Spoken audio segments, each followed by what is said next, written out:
I mean, essentially that book, Comprehensive Guide, was the last one I wrote. And really at the time, a couple of years ago now, was the culmination of me really trying to understand, as much as anything, I wanted to understand how to put across the parts of internal practice that really confused me when I was younger, because I encountered Qigong when I was 13, 14, after quite a lot of years of martial arts. And I'm quite a practical guy. I'm quite down to earth, really. And often what I was encountering through what I was reading was things that were either too esoteric or a little bit woolly, very imagination based, which didn't really sit that well with me, not really. And then when I encountered Qigong classes, I was very excited because I had read all these stories of what was possible through the internal arts. And then when I went to my local Qigong classes, I wouldn't say it was bad, not at all, but it didn't match what I was hearing about, and not really. It was a class for relaxation and I wanted something more. So that really begun what was initially supposed to be a few years later. It was supposed to be about 6 months in Asia exploring martial arts and Qigong, and it turned into about 15 or 16 years. In fact, I'm in Asia now, I'm in Thailand, so the travel never really stopped. And during this time, really what happened was I ended up becoming obsessed with really trying to find anyone who could understand how these arts work. So I went down lots of dead ends, one dead end after another. Lots of money disappeared out of my pocket, which I didn't have a lot at the time, so that wasn't awesome. And then gradually, eventually, through handshakes and introductions, I started to be sort of accepted into certain lines, into certain traditions. So for me, I ended up in two main places, first of which was in Northern Daoism, particularly within the Chuanzhen lines, which is an alchemical tradition based very much on a form of meditation, but using the vehicle of the body rather than the mind. That's what makes it quite distinct, really, the Daoist path, the alchemical path. And then from there, the other line that I ended up in was some of the more esoteric Nei Gong traditions, including some of the Southeast Asian lines. So the deeper I went into these, I started to realize that a lot of the information that I was learning and studying actually would have been really useful from the start of my journey. It would have been pretty helpful for me to understand these things at the beginning. So I kept sort of getting these recurring memories of the frustrations I had when I was younger at the lack of definition behind certain things. And that was kind of the basis of why I started writing. I don't know if I started writing to help others who I was trying to teach, or really if I was writing to help clarify things for myself, really. I'm not sure, but it was kind of enabled me to put my thoughts down on paper and kind of clear this up. So really the basis of it with regards to Nei Gong, the things that I felt that I wish I'd understood when I was younger was really how to really access the path via the body. That was a big deal, because to me, as far as I can see, you can divide traditions really into three main categories. Certainly Eastern traditions, might be a little different in the West, but Eastern traditions you can divide into three main categories with regards to cultivation. The first one would be based very much around the mind, what I would consider a cognitive path, or perhaps a path that studies the nature of mind and the nature of self through kind of insight-based practices. So a lot of meditation systems in the East are based upon this, developing sort of clarity and insight into the nature of how the mind works. And then there's a second category of system that's really about the heart and feeling and emotion and devotion, and really kind of accepting something higher than yourself, and very much about love and compassion and connection. And it's a very emotive kind of expression of a tradition. But then you have a third category as well, which is really about trying to awaken or to maximize the spiritual potential of a body, really, by using the body as the vehicle. So rather than using the mind, and rather than using the feeling or the emotion, the devotion, if you like, it uses the body as a vehicle. So the idea being within Nei Gong that the more efficient you can make the body function on lots of levels, the more that it will move you along that process. So in the initial stages of the training, really, with Nei Gong, it's about the body. How efficient can you make the body function? But it doesn't mean efficiency as in muscular structure, flexibility, speed, these kind of athletic things. Not really. what it's really referring to are the systems of the body. How efficiently can they function? So everything from your respiratory system, cardiovascular system, right the way through to the nervous system, which is a really big deal in Nei Gong. That's an absolutely massive aspect to Nei Gong, how to get the nervous system functioning for what you require. Then from there really it goes on to the kind of energetics of the body. So energetics can even be or energy can be a slightly woolly term, as can qi within Chinese medicine and Chinese arts and things like this. But with Nei Gong, it's very nicely defined because they talk about yin and yang qi, yin and yang qi. So yin and yang qi can mean various things, but in the field of Nei Gong, really what it means is the kind of bioelectricity and the biomagnetism of the body, and how can these two be maximized and, I'm going to say manipulated, which might sound like a negative word, but those yin and yang energies are ultimately manipulated according to the guidance contained within the lineages. So the idea is that we maximize the health of the body, or the efficiency of the body, and then we maximize the efficiency of these two forces, the yin and yang qi, and this is what is drawn down into the abdomen to an area called the lower dantian, the elixir field. So that efficiency process essentially goes on. It goes deeper, it goes deeper, it goes beyond this. So beyond the nervous system, beyond the body, beyond the systems of the body, which brings health and vibrancy and all of the things that many people want from the practice anyway.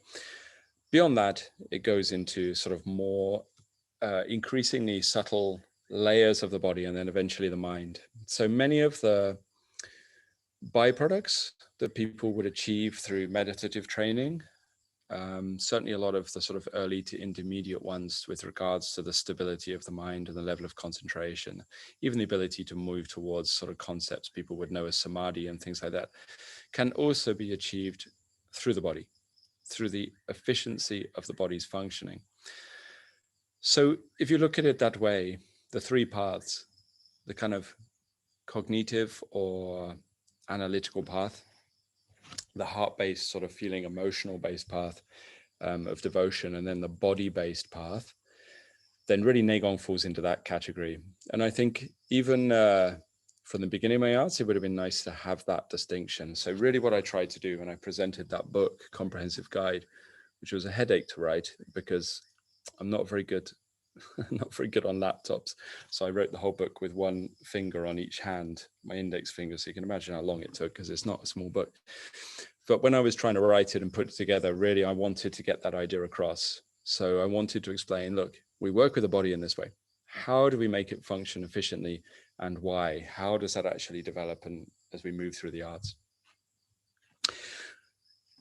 So the other concepts I wanted people to understand from the beginning, which really was, as I say, born from my own memories of not understanding it myself when I was younger, was really how do a couple of principles apply to Nei Gong? Because there are two aspects of practice called the I Ching Jing, which means the sinew changing teachings, ultimately the sinew changing classics. And then a second branch called the marrow washing classic, or the Ji Shui Jing, as it's called, the marrow washing principles.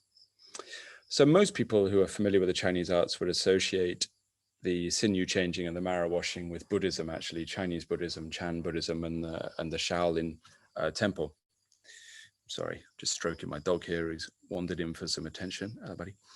So most people would associate them with the Shaolin temple, but actually Daoism is a very pragmatic tradition and not afraid to we say steal or borrow or kind of absorb teachings from other places. So certainly in the Nei Gong lines, one of the things they did was they absorbed these teachings of the sinew changing and the marrow washing.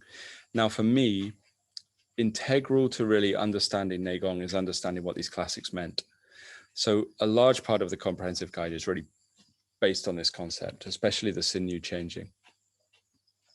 The sinew changing was a very practical, quite linear, I think it's quite process-based, step-by-step way of transforming the efficiency of the sinews and the tissues of the body. Some people will say the fascia, and it's not a million miles off. Chinese just call it the huang, and their description is it's everything that fills the spaces in the body and upholds the organs. So obviously it has a relationship to the fascia, but we normally talk about the connective tissues or the sort of wetsuit, if you like, that the body is covered in, everything that's elasticated. So Nei Gong aims to really work with that system. And it's not done through movements so much. It's done through manipulation and control of the qi, done through governance of this yin and yang qi, the magnetism and the electrical energies within the body, so that they can move through the tissues and transform the body and change it. And if you want to have it in a simplistic way, ultimately, the idea is that we can think of the body as an electrical circuit, an electrical system. And we just want that electrical system to function as efficiently as we possibly can, so that then when we build and run more energy through that circuit, that it doesn't burn it out for a start, and also that it enables the body to process that energy efficiently. So it all goes back to that same thing, efficiency. Now, in Nei Gong training or in the Chinese arts, if you're not familiar with it, the Chinese arts are, certainly in China, it's like an old boys club, really. It's what it reminds me of when you get there. So it's got lots of cliques, lots of political sort of things mixed in with it, lots of hierarchies. If you go into a Nei Gong tradition, or a Chinese tradition in general, especially an internal one, even something like Tai Chi or something can be like this in China or Southeast Asia, you're basically shut out when you first get there. You walk up and you've got a door chucked straight in your face. And what they're going to do is they're going to teach you some movements, and they're probably going to mock you a little bit and things like this. So there's very much a process of learning to gain the trust of the people that you're trying to study with. And you have to kind of move up through the hierarchy. So even to get to the head of a lineage is quite difficult. It takes a little while. You really need to be introduced and given a kind of introductory letter to meet these people. So over quite a few years now, and lots of time spending on it, what I've managed to do is increasingly work myself towards a sort of closer to the core of the traditions of the lineages. And the closer you get towards those places, the more likely those people are to then explain concepts to you and also kind of show you what's possible with the traditions, because these practices can go deeper than people think. And some of the things that the human body is capable of is certainly beyond the norm. Now, I know that within Eastern arts, there's a kind of controversial, there's a controversial thing. There's a controversial thing called the siddhi, the kind of abilities that arise from internal practice, if you're not familiar with the term. And the controversy is, of course, that you don't want to get into a position of hunting these powers or being attached to these powers or anything like that. And definitely within the Chinese arts, there's a danger of that, especially within Qigong and things, because these kind of abilities and things the body can do are sometimes quite open, sometimes not, sometimes open, you know. But they're also a marker of and a sign of the body ultimately reaching efficiency, because the argument would be that most of the things the body can do through Nei Gong training that are out of the ordinary or a little bit beyond what you were capable of before you started practicing, perhaps, are just signs of the body's efficiency going up. Just efficiency of the body. That's it, going up.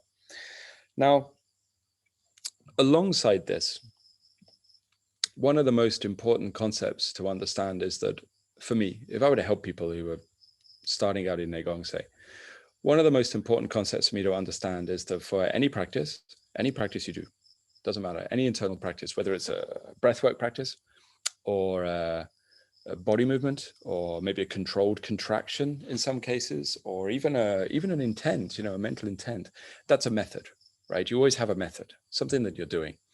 Unless you're just going to sit there quietly, there's going to be an active part of your practice. Even observing the breath, I would consider fairly active because you're paying attention. That's your method. So the method is the cause that leads to the effect. That's the idea.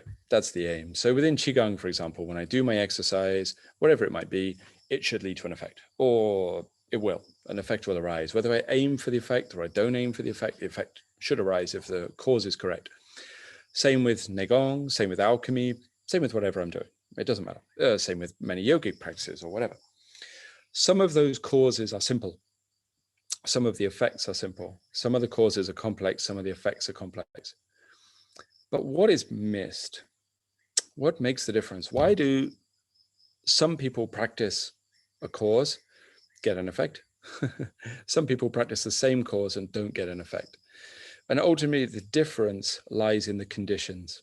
What is the condition? The condition is like a catalyst as well as a gateway for success to take place, right?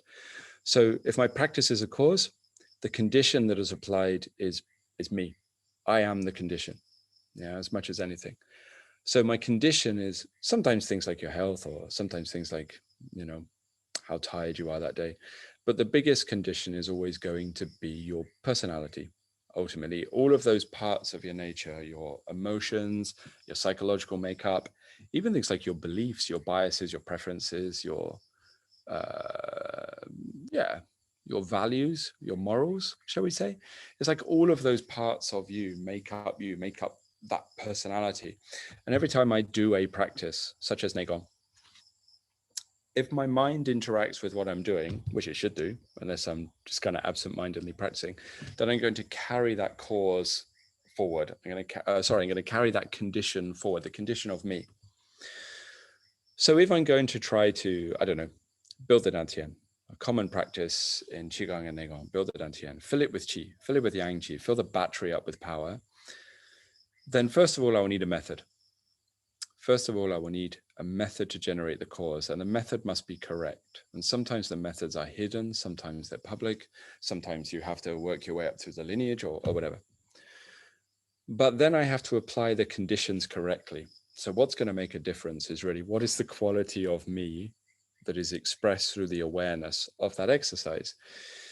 So in order to cultivate that side of the training, really what you have is self-development, psychological development. It doesn't have to be as deep as seeing through the illusion of self or anything like this. We don't need a full awakening process for the conditions to be correct, though it would speed up the practice. What we require is for the condition of ourself to be in such a state that the practice will work. And ultimately, that is, those conditions are set by the traditions, by the lineages. They are advised by the masters that you're discipled to. That's the idea, or you're apprenticed to, might be a better word. So when the condition of me is correct, and the method and the practice correct, then the effect will arise. The cause will lead to the effect. And this is really the basis for how Nei Gong works. That's it. It's as simple as that. I've seen people trying to make Nei Gong work and struggling because the conditions aren't correct. And I've seen people trying to make Nei Gong work and struggle because the causes aren't correct. The methods aren't correct. I've struggled. I've struggled with the conditions many times and the methods being incorrect many times. It's just a part of the journey. So really, with regards to Comprehensive Guide, the book that these fine gentlemen showed at the beginning, what I wanted to try to do was make clear, within certain parameters of what I'm allowed to say, I wanted to make clear what is the method and how does it work, and what are the conditions, and how do you attain those, or how do you work towards them. In Chinese arts, they call this Xing and Ming coming together. Sometimes people translate Ming as life or destiny, but in Nei Gong, really it means the method and the body, and your Xing is your nature. And the Xing and the Ming, the nature and the practice must come together to generate the result. Within traditions, if you're apprenticed into them, if you're Baisherd, a sort of lineage member, you always have rules. You have rules as to what can be said and what can't be said. And whether you agree with those rules or not, you have to adhere to them. They're not your rules to bend, So there's always a fine line that's walked with what is allowed to be said. And with Comprehensive Guide to Daoist Nei Gong, I think I walked very, very close to that line. I attracted a little bit of ire from some of the other people in the tradition for how far I stepped towards that mark, with sort of plainly trying to explain some of the things that aren't normally discussed. I think that's fair to say. Because I don't really think that there's so much need to mask things or hide things, unless it's possibly dangerous for people to do. I don't think there's any need for that kind of twilight language, if you know what that is anymore. Twilight language is a kind of generic term they use for hidden language, language where things are explained metaphorically, or symbolically, or something is hidden or mystical or written behind poetry or something like that. I don't think there's any need for that anymore, that kind of hidden terminology. I think that the twilight language, the hidden terminology, in some ways has caused far more confusion and far more problems, especially in an age where information is quite widespread and we're communicating right now from essentially opposite sides of the planet via Zoom. I mean, technology has made the world much smaller. And with all of the writing, with all of the information on the internet, people can get access to all kinds of stuff. Some is correct, some is not, but whatever. There's a whole library of what people study out there available for people, very extensive. So I think that the twilight language, if you want to use that term, English term, or the metaphorical terminology of Daoism, it just muddies things now. I think it confuses things. So while I am a lover of scripture, and the study of alchemical scripture is very interesting to me, I'm a bit of a nerd on that front, to be honest, I don't like to present information in that way. I don't like to present information in that kind of hidden or mystical language. I would rather write it as if I was given instructions for a sort of DVD player. Well, we don't watch DVDs anymore, do you? Times have moved on, but you know what I mean? It's like some kind of electrical item. I'd rather you just had the instructions. These are the mechanics. And then ultimately, alongside that, there's guidance towards how to change the conditions. Yeah, I think it's better. I think it's better. If people have clarity, they're less likely to confuse things. And I think ultimately the results are going to be better. And with some of the higher practices, or some of the heavier practices, you might say, the safety mechanisms are going to be there. I would always much rather know what I'm doing personally. I'd rather have all of the information in order for me to progress as steadily as I possibly could within these practices, within these arts. So a kind of rule for me as well is when I write, I'm not a good writer. Like, I don't have a good vocabulary. I didn't go to school very much, so my repertoire of words is pretty small. You find that most words I write have not many syllables. It's not very eloquent, and I'm not very poetic anyway. I'm a bit of a spade is a spade kind of guy. So when I wrote the book, essentially I wrote it in a way, or just when I write or when I teach in general, I generally write or I teach in a way that I would like to hear, or that my simple mind could understand.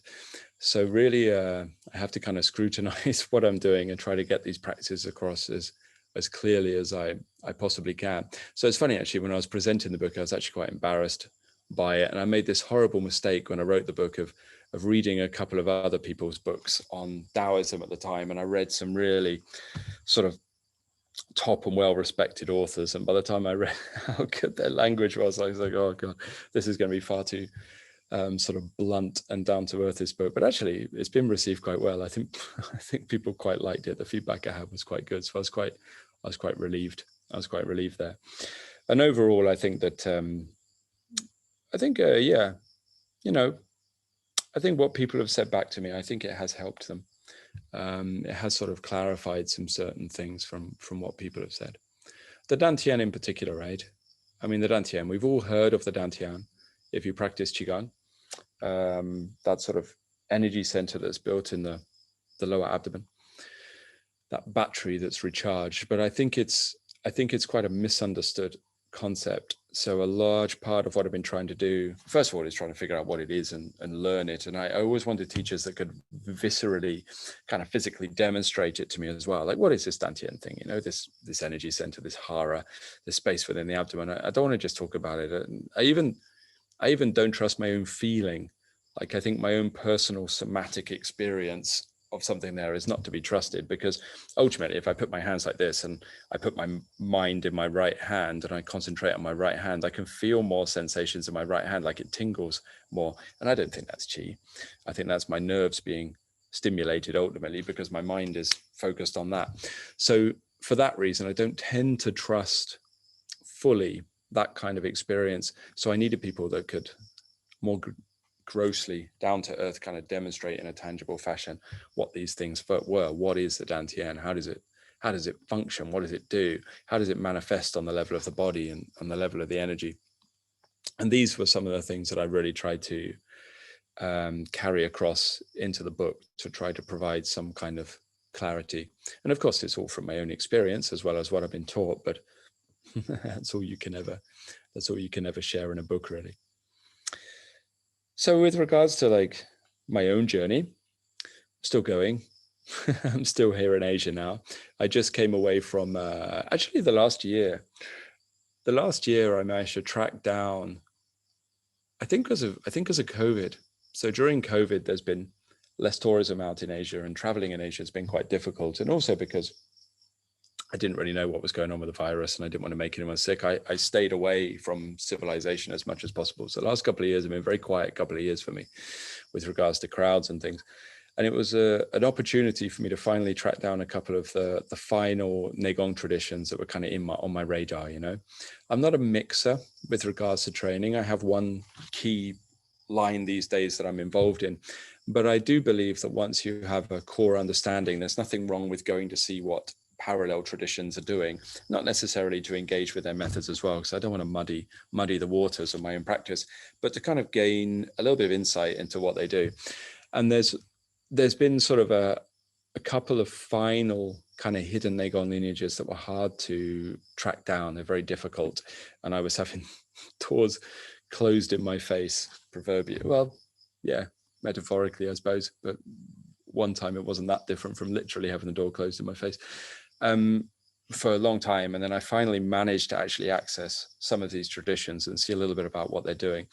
So it's been good. It's been good to see that. And I want more of this knowledge to come across to the West, because for every piece of honesty, integrity, truthfulness, authenticity, maybe behind a practice, for every one of those, I think there's 9 or 10 mixture of charlatans or the confused or people that are just kind of clutching at straws, you know, like we all do at different stages, trying to figure something out.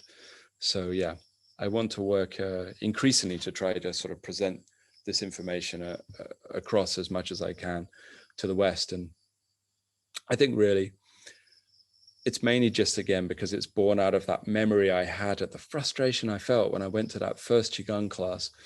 And I, at that stage, I naively wanted to be immortal, because of course that's what you want when you're a teenager, and it float on clouds.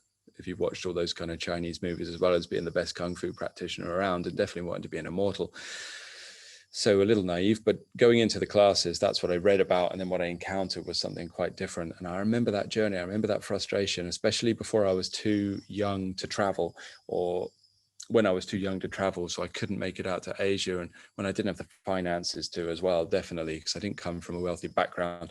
So my writing is kind of from that, really, to try to help present that to people as much as possible. I don't see myself necessarily as a spiritual teacher as such, or anything like this, these kind of labels. To me, what I see myself as much as anything as a mechanic, sort of trying to help people understand the mechanisms behind something as much as anything else, and to kind of provide clarity there. And I will say that I think actually with regards to spiritual writings, there's actually a lot of books available and a lot of good teachers, past, some dead, some present, that really kind of cut to the core of a lot of the kind of mental work within the internal arts and explain it far more eloquently than me.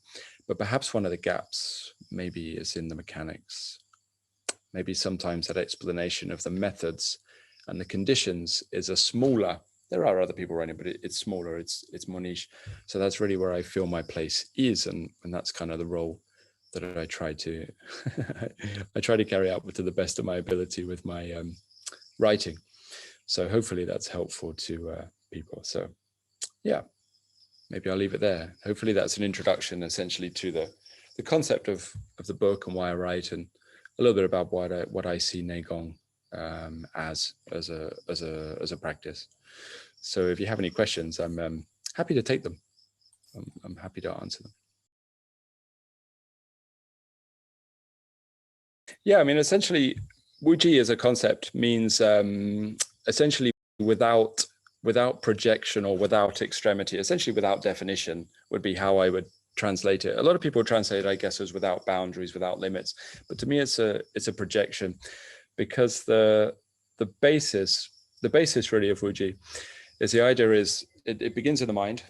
So they metaphorically link it to creation, a creation process. And that diagram that you showed there is actually, it's carved massive onto the side of a mountain face in China. It's on a huge rock face. And the first time I saw it, I was kind of taken by it.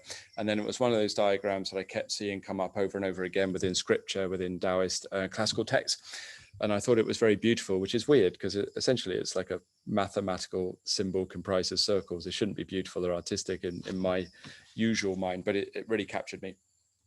And as much as anything, it was because it explained really that the core of how the spiritual path is done within the body, why it's done within the body, because the creation process that Wuji is explaining from Wuji through to yin and yang is explaining the formation of your thoughts. As much as anything, that's what it's talking about. So from the stillness of the mind, something appears. That would be on a simplistic term, like a seed of a thought. And then when your attention is applied to the seed of that thought, it turns into a thought stream ultimately, and then generates mental activity. So the idea is in Daoist internal arts that you are constantly creating. You are the creator. And what you are creating, what you are generating is your thoughts. And because your thoughts have a power behind them, they then create the quality of your body. An angry person and a sad person or a happy person will have very different lineups within the tissues of the body and very different degree of health, different quality of qi. So you're really creating your own reality within the body via the nature of your thoughts. So Wuji would be the point prior to that thought being created. So in Daoism, there's a term where they say return to the source or reverse the course, go back to the beginning. Depends how you translate it. Okay, return to the source, return to the beginning. And sometimes people explained it to me when I was younger that returning to the source means to kind of age backwards like a child, or even to act like a child or something. And I even encountered teachers that would kind of whimsically play with toys or something in a childish fashion and sort of act like children. But really what it means to return the source ultimately is very similar to many meditation systems, is to return to that point prior to the origination of thoughts, prior to when those thoughts kind of appeared. So we then have a practice called Wuji, which is a basic standing posture. And I say basic, it's a bit fiddly. It takes a little while to get right. As anything, the basics can take a little while. So the body posture, Wuji, really is a way of expressing in the body that principle so that it becomes reflected in the mind. And not in a, it's funny, it's not even in like a sort of symbolic way, because when I was first shown it, I'm like, oh, you do something in the body and that does it in the mind. Maybe that's ritualistic, maybe it's metaphorical, but actually it's completely literal. Because in Daoism, the idea is that when the body is shaped in a certain way, this manipulates the qi or guides the qi in a certain way. The result of this is that it changes the thoughts, and then that leads you back to Wuji. So you'll go through a process in the Wuji standing practice. And the first thing it will do is it will neutralize the tightnesses within the body, I suppose. So take the body towards its most efficient functioning state. It then builds the structure of the plasticity of the movements into your body as well. So it builds a lot of the circuitry that you need for later on with the practice.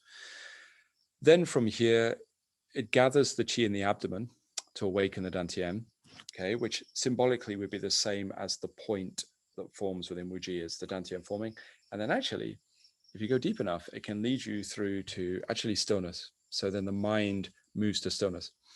So a meditation practice would often be based upon, okay, using, maybe we could say in a simplistic level, like insight and awareness and merging with stabilization on an object to lead a person back to some kind of mental stillness, psychological stillness. Whereas a Taoist practice based on the body would use ultimately the body to guide the qi to lead the mind back to that stillness. So it's another way in. It's a bodily method to achieve that same state. And this is the first stages of returning to the source, to locate Wuji by using the body as a tool to guide the qi. So don't know how much space I have, but it's not, I'm going to lift this table out the way. Ultimately, Wuji, you can't see my lower half, I guess, but really what I'm trying to do is to use a posture to line up the body in a very specific fashion. So different traditions will have different ways of aligning Wuji or aligning the body. But really for me, the key principles that I'm trying to understand is that there's a way of manipulating the spine, the pelvis, the tailbone, okay? the shape of the ribs, the shape of the sternum, the positioning of the shoulder and the scapula, and then a way of releasing the breath and releasing the center so that it directs everything down. So that what starts to happen is a field will gather, which is the outer shell of the dantian. Okay, it won't fill the dantian, it just forms the container of the dantian and then shapes the body in such a way that it will start to guide you towards that stillness. Now, realistically, this Wuji position, when we first show people Wuji, like, it's underestimated, because for me to teach Wuji in person, it's normally a 4-day thing. So what will happen, 3 or 4 days, the people will just only work on that standing posture. It takes a while, right? Because I'm very, very fiddly. I'm very, very sort of finicky about how the body is structured. I'm very, very exact. And then from there, really, for Wuji to develop takes a number of years. It doesn't mean that you don't do other practices as well. You can. You don't have to just stand there like a lemon for year after year, like you often read about within the stories. But you develop it over a period of time. So normally within a number of years, Wuji is correct. And then at that stage, the dantian builds very strongly, and the mind is led back to this stillness. And there's a whole process that goes through it, that you go through on that journey. So Wuji is the the beginning of the practice and the core of the practice at the same time. Okay.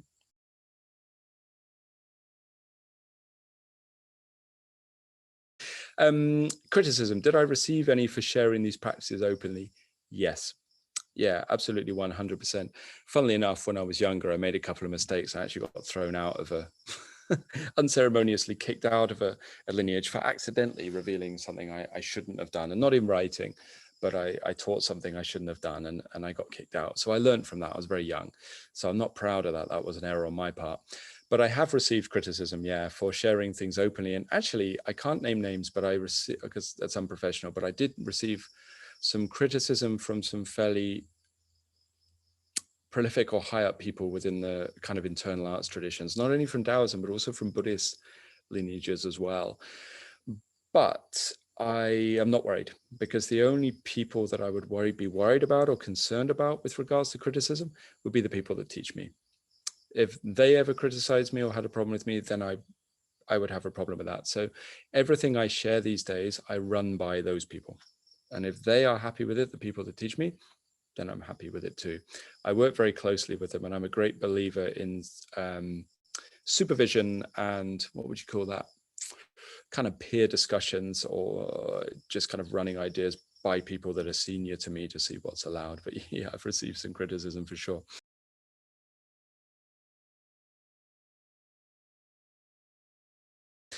And then political situation in China.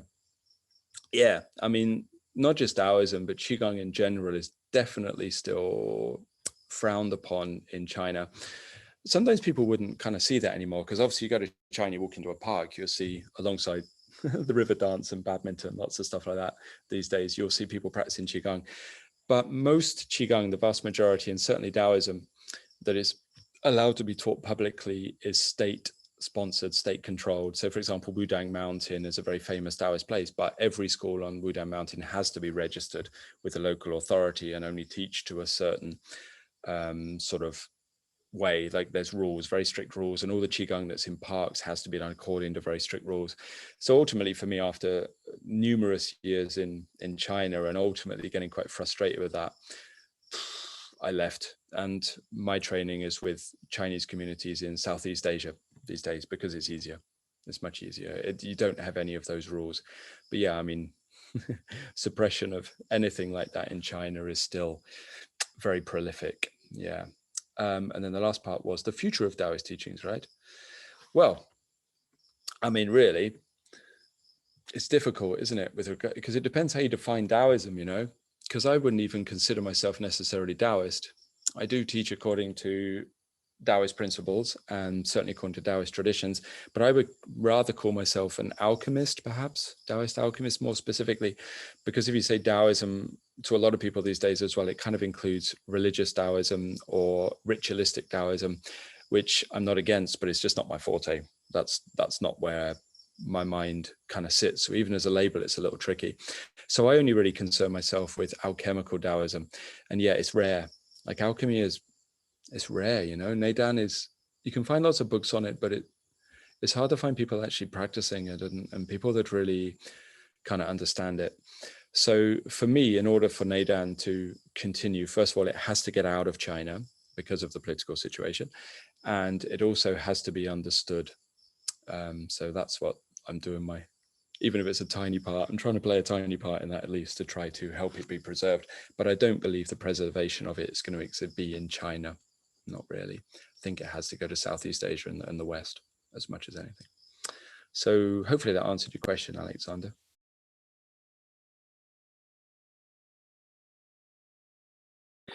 Well, the first thing, difference between Qigong and Nei Gong. I think that as much as anything with definitions, just a hint to help you in your practice, maybe something that I had to find out myself, is that rather than worrying too much, sorry if this is a roundabout answer to your question, Anna, I apologize if it seems that way, but it's just what I found, is rather than worrying too much about the definition of the terms, what's more important is you have to understand how your teacher uses those terms, the person teaching you, because you will find that while some things are standard, normally the Qua means the same thing to every teacher in the internal arts usually, terms like Qigong and Nei Gong can be used very differently by different teachers. So one of my first things whenever I met someone was, how is this teacher using this term? I wouldn't just accept, okay, they say Nei Gong, that's what they mean. How are they using that term? Because 5 different teachers have 5 different definitions. So all I can give you is my personal use of the term. So for me, when I'm using Qigong, I use it to clarify that I am essentially doing exercises with the outside of my body, sometimes static, sometimes still, in order to work with the inherent qi that you already have. So whatever your potential level of health, that's what you're doing. So if I'm doing a Qigong exercise, I'm sort of maximizing the sort of potential that is already built within me to smooth things out. With regards to Nei Gong, when I use the term, I mean to be involved with the process, a deeper process that takes you beyond what the level of qi is you're born with, if you like, the level of health. So it's it's that efficiency process that I was talking about. So Qigong doesn't always inherently have that Nei Gong process in. Sometimes it does, sometimes it doesn't. But you'll see, for example, even just this book, there's not that many Qigong exercises in it in the way that people would think, according to my definitions. There's not like 20 movements, do this, face this way, move your arms this way, and your lungs will be great. It's not that kind of work. It's more about the process. So it's really about how to develop the inside of the body, to build the engine on the inside, to build the mechanism. And that's what I call Nei Gong. Really, that's how I use the term Nei Gong. Although, like I say, some other teachers who use it differently.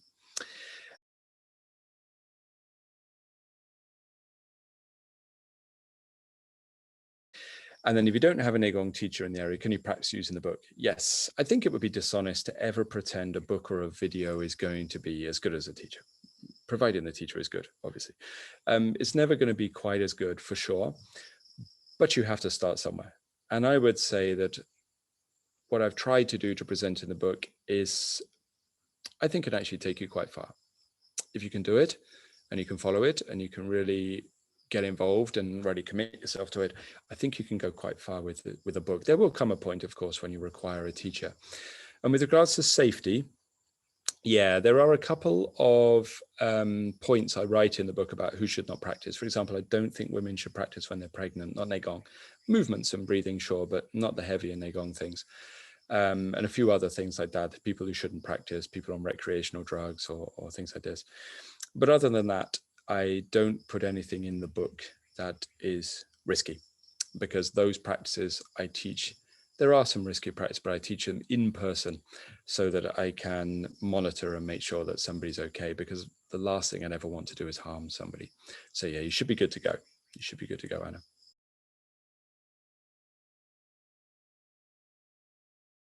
You've asked the eternal question then. It's one of the biggest challenges within these arts.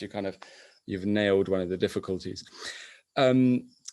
It's tricky. Working with the body is always going to be easier because we had something tangible and things, but working with the intent is always going to be tricky because it's ultimately something that's quite ethereal. It's hard to grasp.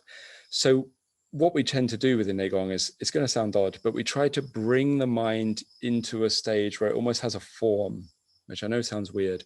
So we do this by stabilizing the intention first of all, into a structure.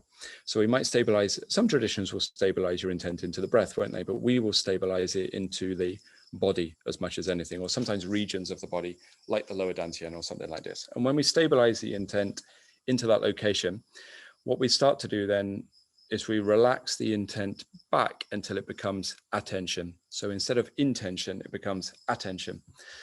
Once something is attentive, you are paying attention, but not doing anything. So ultimately that's Wu Wei, non-doing. So the idea is when you give your attention to a process, it builds and it develops, kind of like nurturing a child, you know. You don't want to be overbearing with a child. You want to give it attention, and the attention will nurture. So the difficulty, as you've identified there, is as we move from intention to attention, we can lose focus, because many people's focus is based upon intention, like a kind of grasping, a holding of the mind. So what we do is we stabilize the mind into various objects or locations, and that's what gives us our focus. So that essentially the attention becomes stabilized into something like the dantian, or something like the body, or like a principle that we're working on, and then that focus will naturally arise. There's a great power that comes from Wu Wei, which some people say Wu Wei is non-doing, and yeah, that's a correct translation. But for me, I think it's better, with regards to what you're asking, the intent, to think about Wu Wei as being non-governing, like not governing the quality or the state of my mind, simply stabilizing it and then relaxing back to attention, and then your focus will come. But yeah, it's tricky. It's a tricky beast, that one.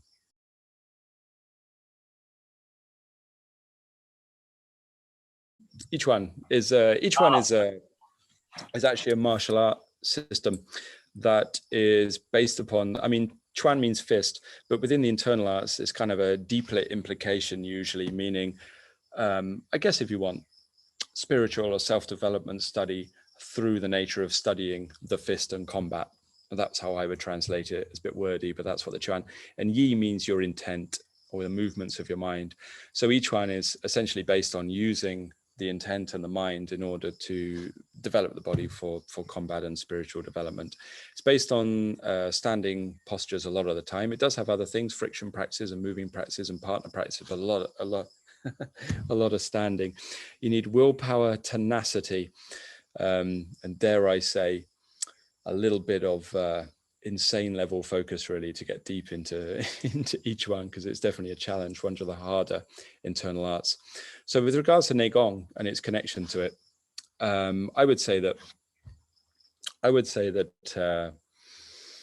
it depends, again, because there's two definitions of Nei Gong here, because some people will use Nei Gong to mean martial power development, and that's a valid use of the word Nei Gong. But the Nei Gong I am using is referring more to a spiritual path. So does it map onto Nei Gong? Yeah, it does. It does. Many of the same principles with regards to the conditioning of the tissues and the opening of the body, the sinking of the qi and the development of the dantian can also apply to each one as well. They're very compatible, perhaps even more compatible between Nei Gong and each one than it is with some other arts. So something like Tai Chi is sometimes a little contradictory to Nei Gong sometimes, but each one it should map onto nice and neatly. Certainly if you're talking about principles of Song to release and open the body, Tom, then Nei Gong will help that a great deal with your each one training. And more power to you for choosing one of the more difficult internal arts to study there. Well done.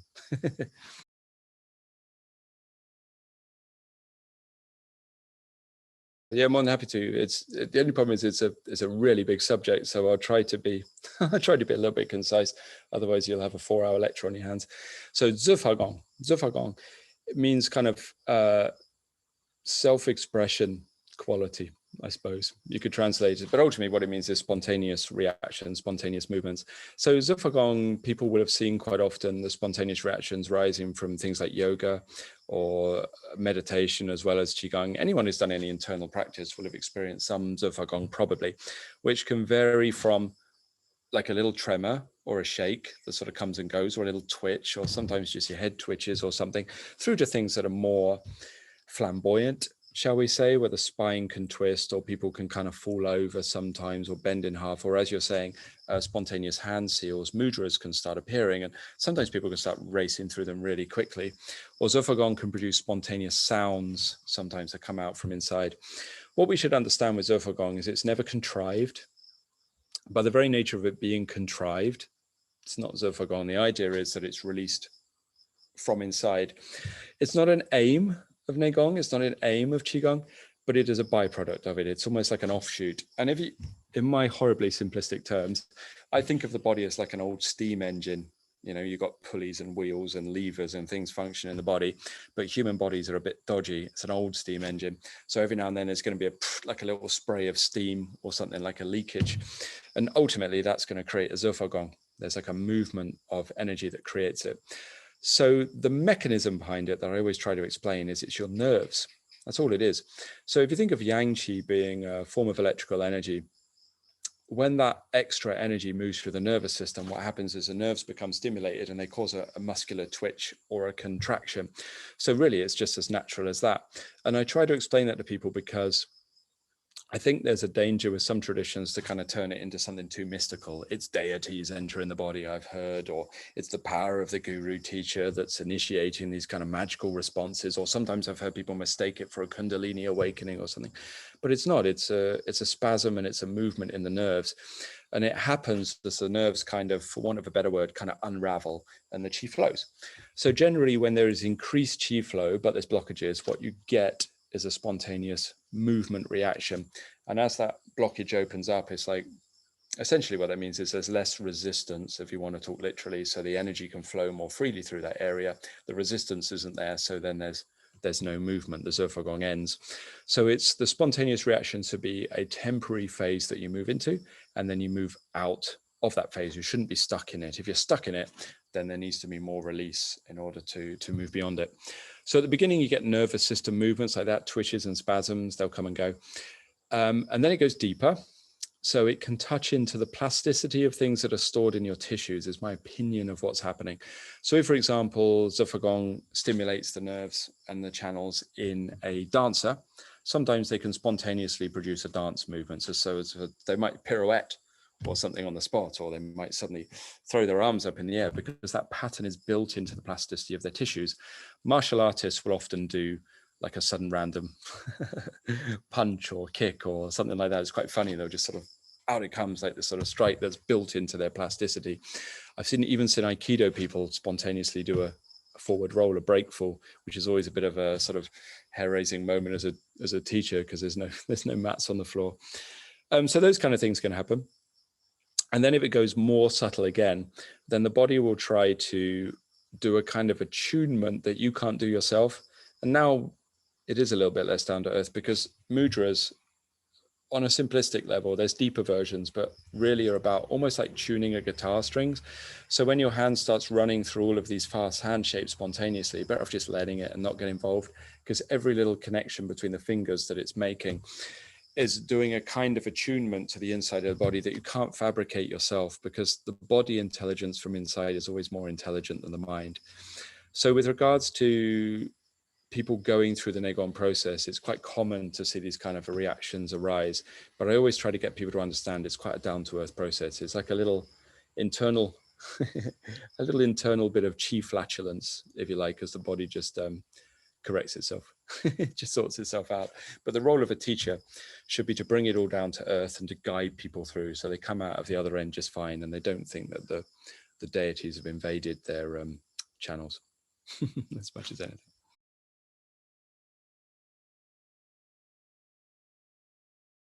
It's a funny one, actually, and I would say that my view on this, or my experience on it, might not be the same as some other people see it. So I apologize if this is a little controversial, perhaps, if you're into the side of it.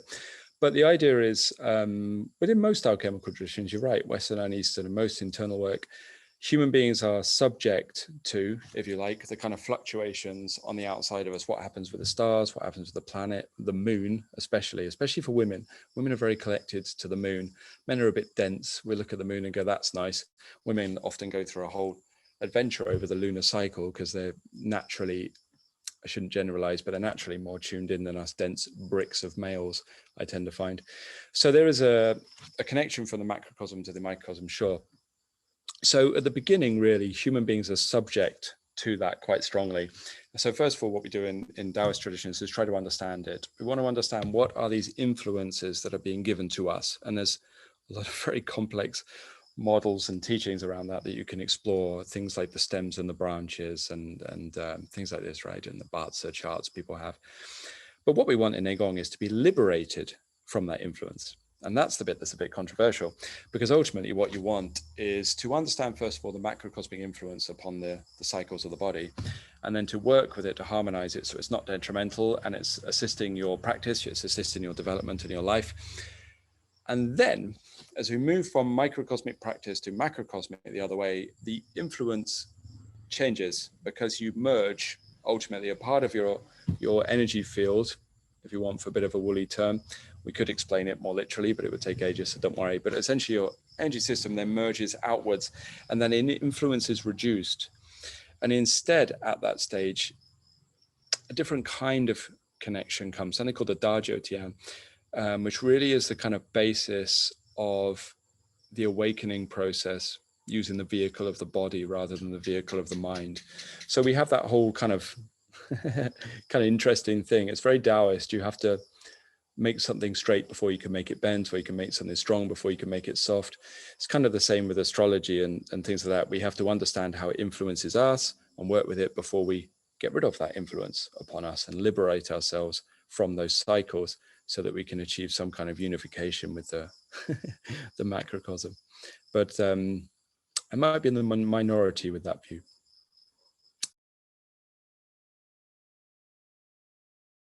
I do teach face-to-face, yeah, I do. I tend to teach, I'm very long-winded. You might have gathered that from some of my explanations tonight and the answers to the questions, so sorry about that. So I don't tend to do sort of short weekend things. I tend to do longer retreats, but I have a lot of people that I have trained that work very closely with me. I'm very informal, so I often sort of live with students for periods of time in retreat and things. We kind of work on the training together. So there's lots of them about, including we have schools in London. We have schools in London. We have a couple of people up there teaching, and quite a lot of people in the UK. Probably the easiest way. I don't really like to advertise myself. I think people will just find me if they want to, but you can just go to our website, Lotus Nei Gong, and you'll find the branches page and the events, and you can see what we're doing. And Barbara, you're always welcome. Yeah, feel free. Either come check out our teachers in London or come find me. But I tend to be in strange locations like Sweden. Is that a strange location? Not sure. Feels strange to me because I'm Englishman. Or Southeast Asia or America. I'm all over the place. But yeah, please feel free, come find us. I'm still traumatized by the last one. I'm such a slow typer. And if you type books with one index finger on each hand, you get sort of repetitive strain injury in the knuckles of both hands. So I have to work on my typing technique. I have written several books actually though since Comprehensive Guide, but I just released them within my school, kind of informally. I kind of stopped publishing publicly just because it was just a hassle. So I tend to just write books for people that sort of find me. So I've already written a few, but yeah, I do have some. I have one on the microcosmic orbit that I'm working on because I want to clarify some of the confusions around that a little bit. So yeah, I stay busy. Thank you for having me on. Thanks, guys. Make sure you go to Watkins if you're in London, obviously, because it's a great place. Nice people running it. Oh, thank you.